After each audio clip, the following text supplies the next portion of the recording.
Okay, I wanted to follow up on my Sculpfun S10 5-watt laser engraver. I'm pretty much pleased with it. Of course, at that low power, it's not fast at all. Although it will do everything I want to do, it just may take a lot of time, a lot of passes to get through it. I primarily bought it to create templates to use with my um, plasma cutter for cutting sheet metal. Haven't used it for that yet. Been playing with everything else. The other thing, and the reason I'm content with that low power, is that I don't have good ventilation where I'm using it. I've got an air purifier running, and it will clear this smoke and particulate matter, but it runs behind that, which is produced by the laser. So if I had anything any faster, I would suffocate myself. So anyway, and I got $100 off when I bought it, so I'm pleased. The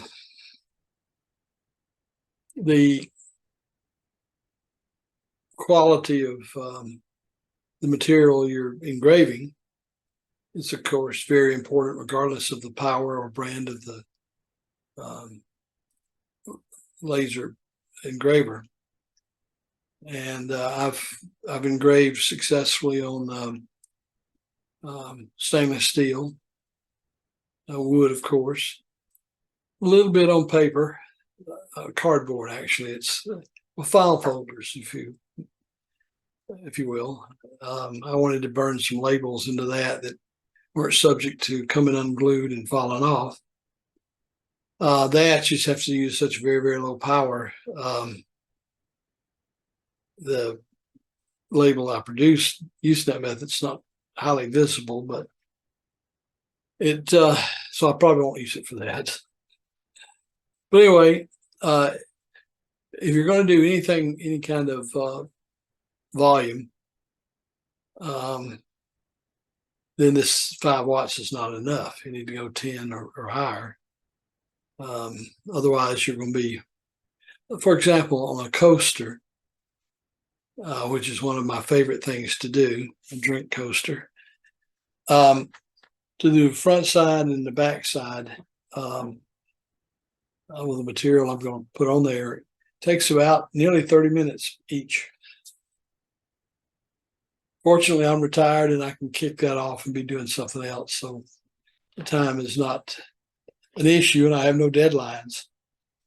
I will finally get around to cutting some templates so that I have some sheet metal on hand that I wanted to cut with my plasma cutter. I'm just too shaky to do freehand plasma cutting on sheet metal. So I need the templates. So I'll use probably, 1/8 of an inch wood, cut my template out, and then use that to guide the nozzle of my plasma cutter. So all in all, I'm pleased. There's a couple of small minor issues. I wish they would do better. And when I received this one side of the X-axis pulleys, that shaft was loose and just dangling there. I put it back together, but I don't have it precisely lined so that both sides move together. Well, I guess it's the y-axis. But at any rate, one day I'll get around to fiddle with that. But one thing, the air assist, I'm using it all the time because it reduces the number of times or the frequency that I have to clean the lens. And really what I'm cleaning so far is not the lens, it's the nozzle, because it gets gummy. And the first time I cleaned it, it was almost totally blocked. And with the air assist, it's going through that nozzle downwards, so I should pretty well keep that clean. So hopefully I don't have to do that every few weeks, because it's quite a process to take that apart, clean it, and put it back together. Also, the little cables that attach to the stepper motors and the laser itself are so tiny. I'm just concerned that they're not going to hold up to a lot of movement beyond what's necessary to do the engraving.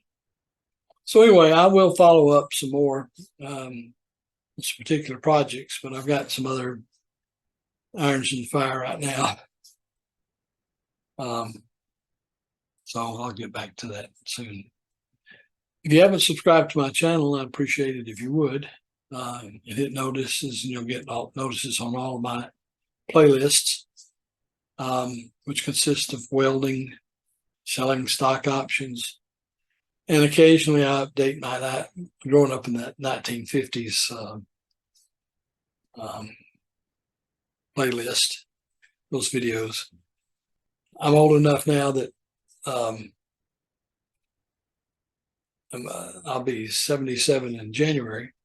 So I've lived long enough to see some stuff you young sprouts are not familiar with. And so I'll try to give you a perspective on what it was like growing up in the 50s, because it was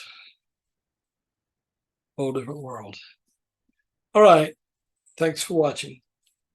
Have a good day.